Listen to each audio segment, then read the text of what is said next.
Mino Line Media presents the Business First Podcast.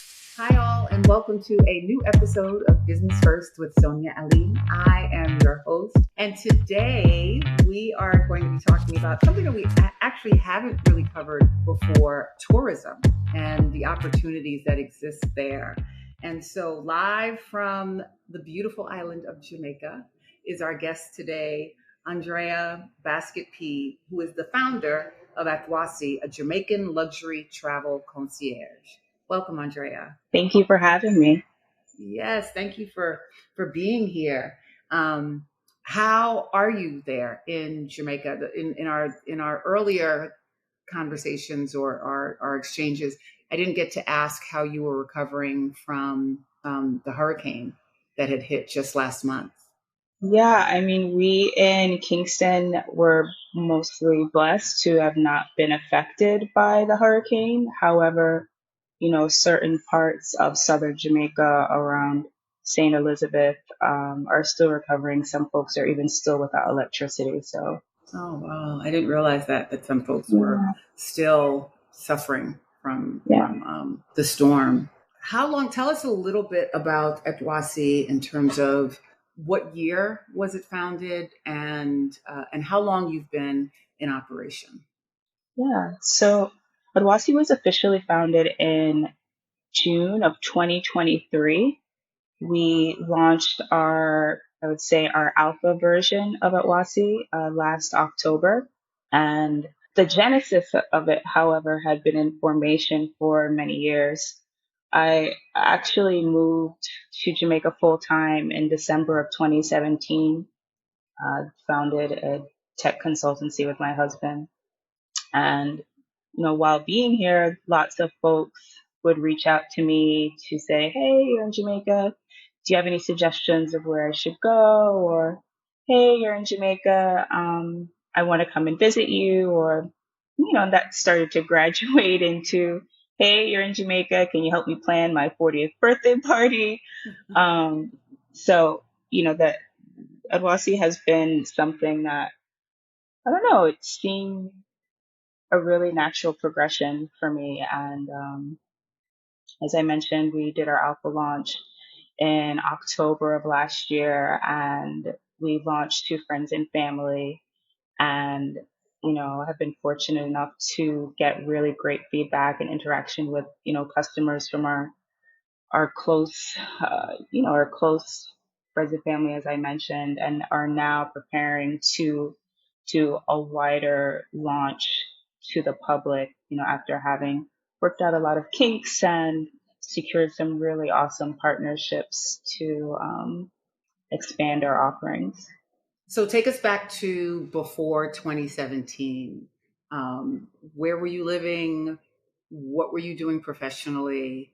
And why was Jamaica the point for a new home? So I've lived many lifetimes professionally. Full disclosure, I'm dual citizen between Jamaica and America. First generation born in America. All of my family, both sides of my family, are Jamaican. I've been traveling here since before I was 1 year old. In 2017, I was living with my husband, Jordan, in Detroit, Michigan. He's actually originally from Ann Arbor, and we both decided that Detroit was a little too cold for us. I was in dually the coffee industry, so I was trading Jamaica Blue Mountain coffee to clients in America, Europe, and Asia, while also working in commercial real estate in Detroit and the greater Detroit metro area. And we realized at the time that there was actually no one doing Salesforce.com consulting in the English-speaking Caribbean. And, that year, 2017, my husband and I got married. We actually started our business first, Sierra Mature. Then we got married, and then we moved to moved to Jamaica that December. So all of those things in 2017. So the goal was to set up a Salesforce business. Yeah, we did. So you did. So you and your husband are working that business currently. Well, we've actually started to wind that down, and that allowed me to jump into Atwasi full time. And so what was it? Was it, as you said earlier, was it the calls and the requests that made you say, you know what, I think that there might be bigger opportunities in creating travel services for folks who are Yeah. interested in coming to Jamaica? Yeah, I mean, as I mentioned, I've been coming to Jamaica since I was a little girl, and I've always had a passion for Jamaica, but a broader passion always also for travel. So that paired with the opportunity to share all of the things that I love about Jamaica with friends and family was kind of like a no-brainer for me. Through social media, folks are seeing my experiences and things that I'm doing, places that I'm going, and saying, "Hey, I've maybe been to Jamaica a couple of times, but I've never seen Jamaica in this way." So it was a natural progression for me. And that right there is one of the unique opportunities. So in my previous life, I had done travel writing. And, one of the things that frustrated some of us was that there was kind of this like textbook tours that they would take us on. And there were always these other wonderful excursions or attractions that weren't part of the list or weren't part of the scheduling. And so these boutique operators have such an advantage in creating unique discoveries or unique experiences. And so, did you already understand that, having gone back and forth to Jamaica over these years? Did you already understand that there's a lot that people, when they come, yes, there's Dunn's River Falls, and yes, there's Rick's Cafe, and yes, there's some really traditional experiences, but there's so many other things that you could see as well.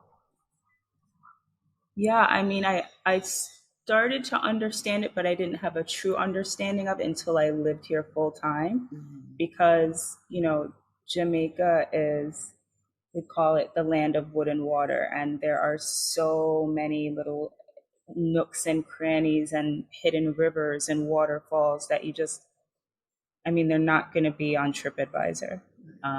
They're not even going to be on Google Maps half the time. So a lot of that, I think, um, really came to me after living here and exploring Jamaica in and out. And I'm still learning and discovering new places and new experiences. So, and tell us a little bit, like, what has that been like, rediscovering a place that you felt you were familiar with? yeah, I mean, I think the I think that really started to unlock for me.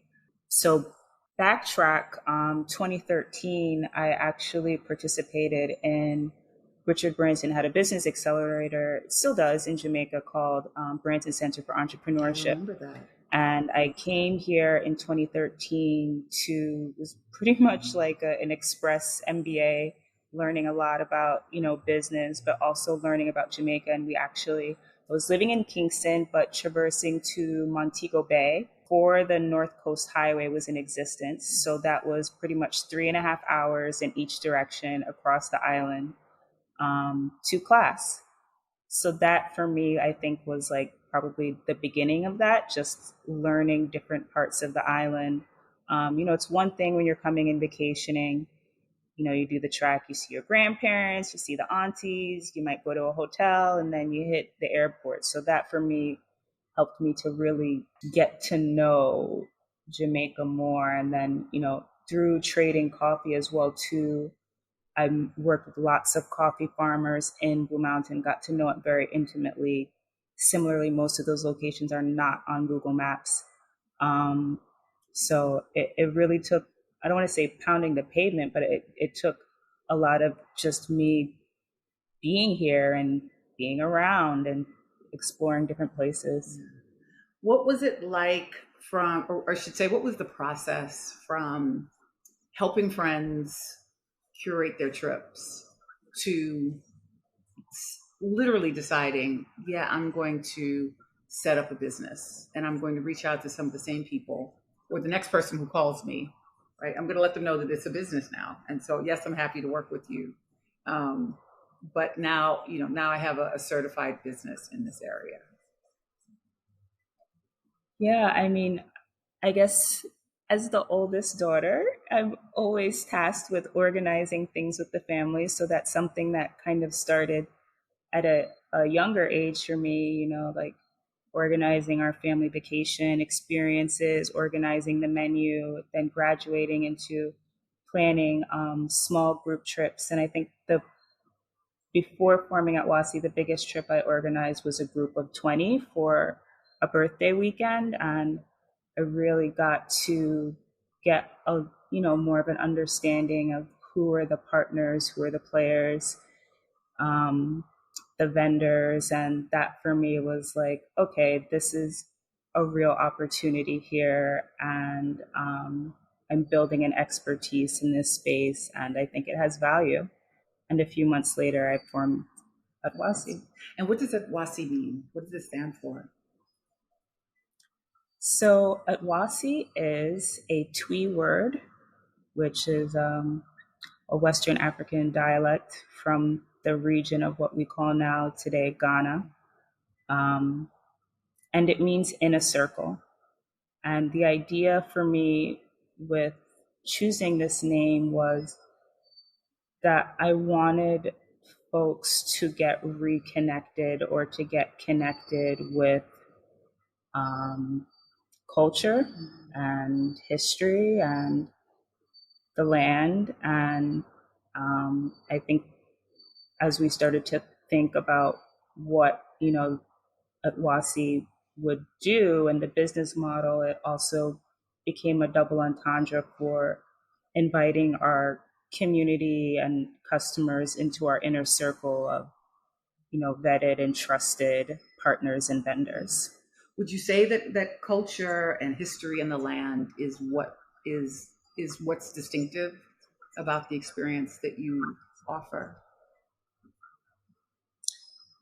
I think that, both myself and my co-founder always Jamaican culture is so strong.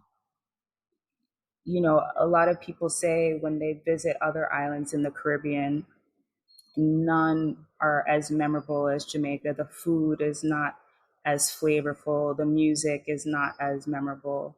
So that's in our DNA, our blood, the fabric of Jamaica. So, we want to be able to offer an experience that you may not necessarily get on a resort. Being able to have more of an immersive experience where maybe you want to, go to visit a kampong, learn how to make drums, learn more about different types of herbs and, wellness in Jamaica. There's so many different things about Jamaica as far as like the culture is concerned, but certainly like that was an impetus for us. We wanted to be able to showcase that in a way that feels real and authentic to our community. Yeah, I love the examples that you shared.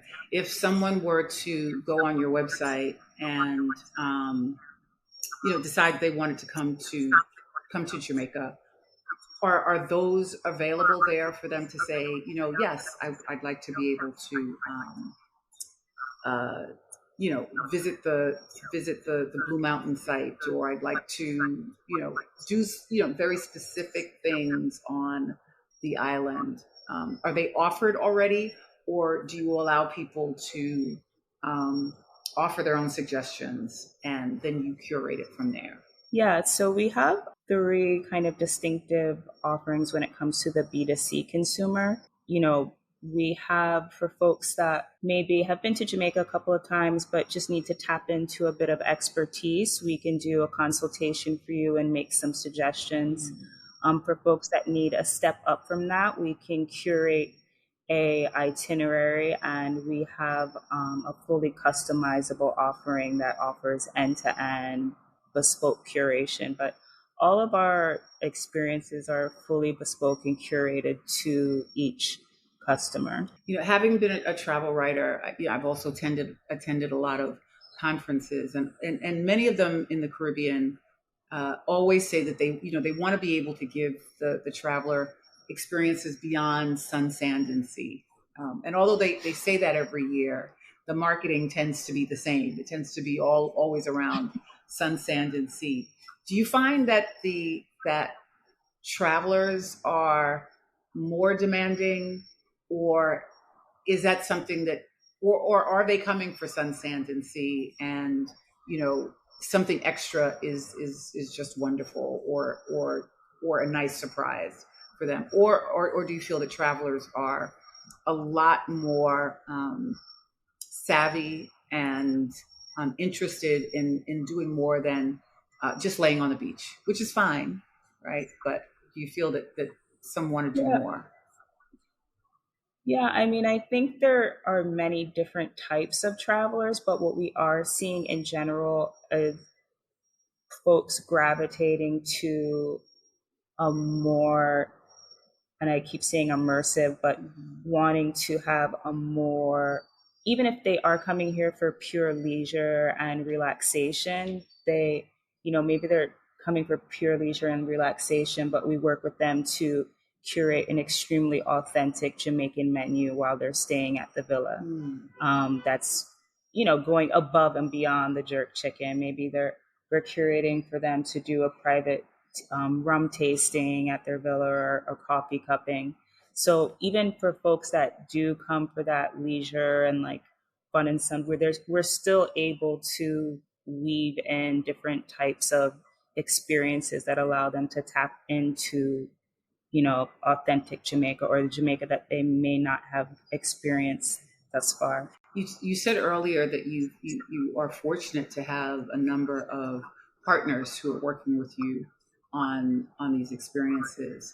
How is it working with hotels, with villas, with food companies to be able to create? How open have people been, and is it a tough sell to be able to ask people to work with you on these? This is the third industry that I've worked in Jamaica in about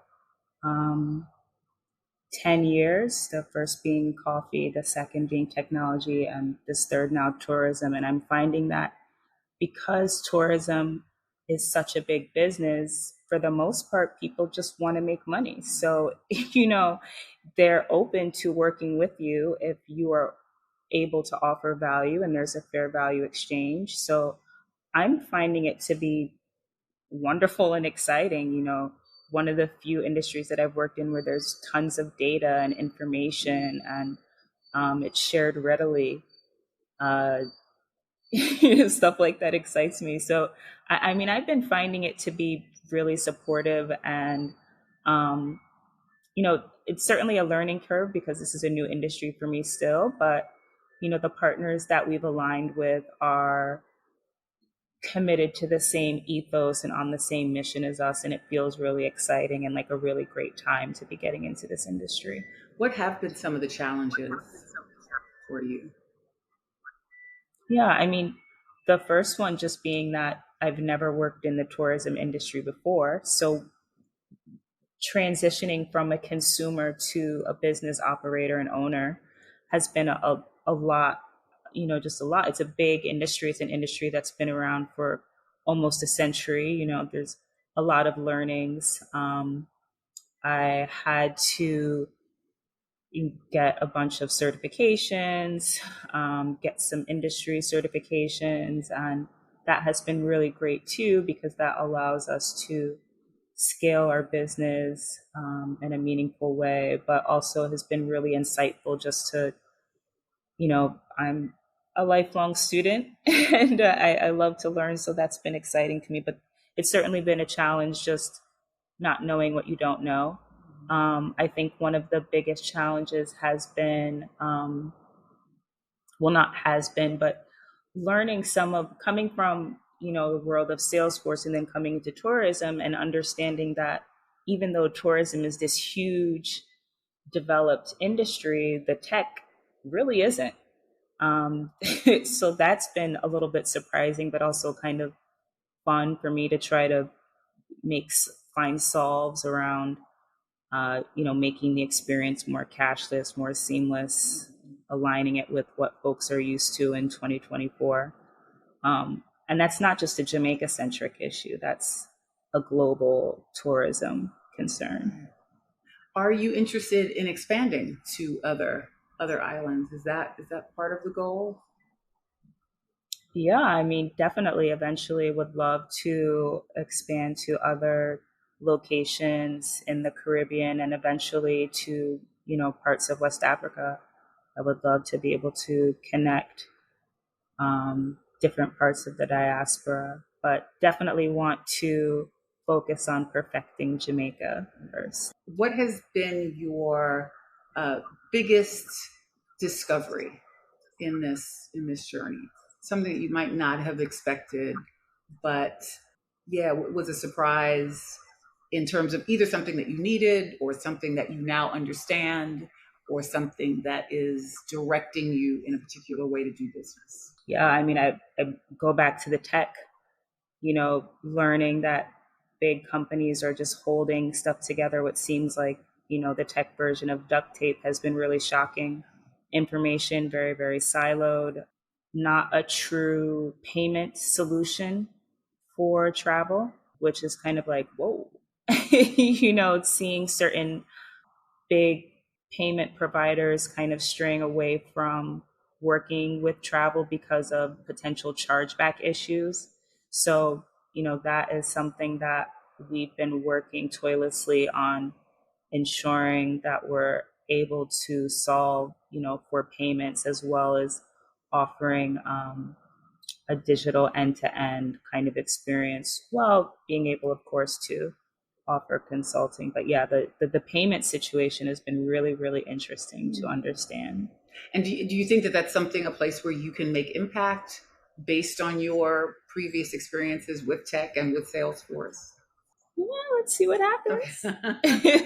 Let's see what happens. But it's certainly something that we're working on solidifying with some interesting partnerships that I think could shake things up a bit. Yeah. You're obviously an organizer and a visionary. What would you say, aside from those, are your strongest characteristics in business? Oh, okay. Thank you for that, organizer and visionary. I think also anybody who knows me knows that if I don't know about something, just give me a few minutes or hours or days to research it, and I'll get back to you on that. So I think certainly that is definitely a good point of mine. Also, just general passion for, uplifting Jamaica and Jamaican people is also something I'm proud of. What has been the response for local communities for some of the work that you do? Another big complaint often with the Caribbean market is that, the big business gets the benefit of the tourism, and so many of these smaller businesses don't see the billions of dollars that flow through the country through tourism. Yeah. And so, what has been the response to the smaller businesses that you've been able to work with? Yeah, I mean, the stats are kind of astounding. I believe it's around 70% of tourism dollars leave the island. And when you think about, tourism is not a remote business. It is an in-person business with lots of amazing hospitality workers that make things happen every day. So, I think certainly there's a long-term vision of understanding how we can introduce more equity, introduce more transparency around pricing and uplifting our partners that we're working with, and not necessarily going for the big business partner, but the best business partner.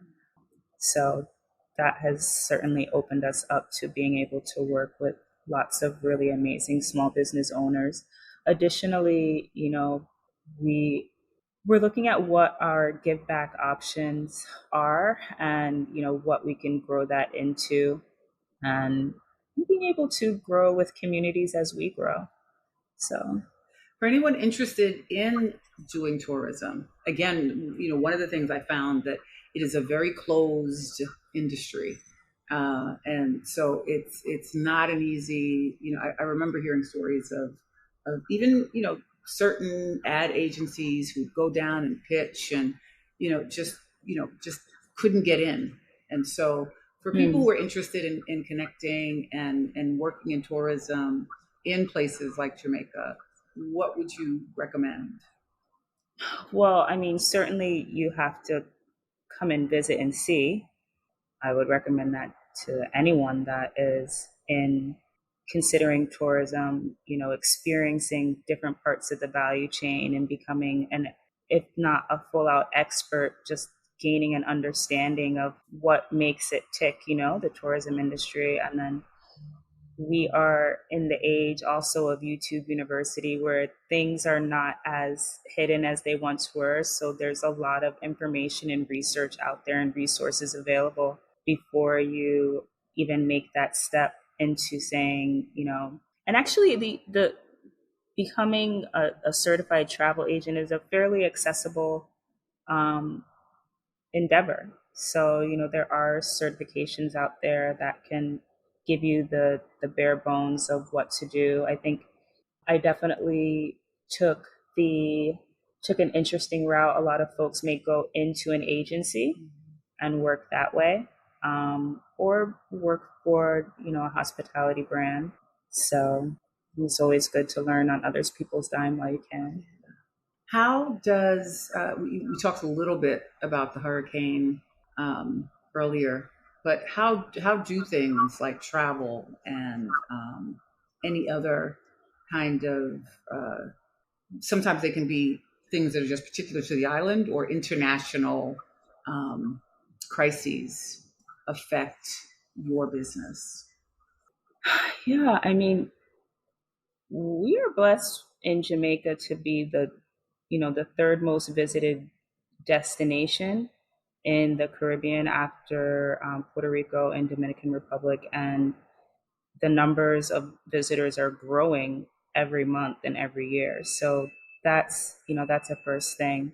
However, when it comes to, disasters, I mean, we've always had a hurricane season here in the Caribbean. And I think now as things are growing, we're seeing the advent of more sophisticated kind of travel insurance offerings, which I think can protect and help customers.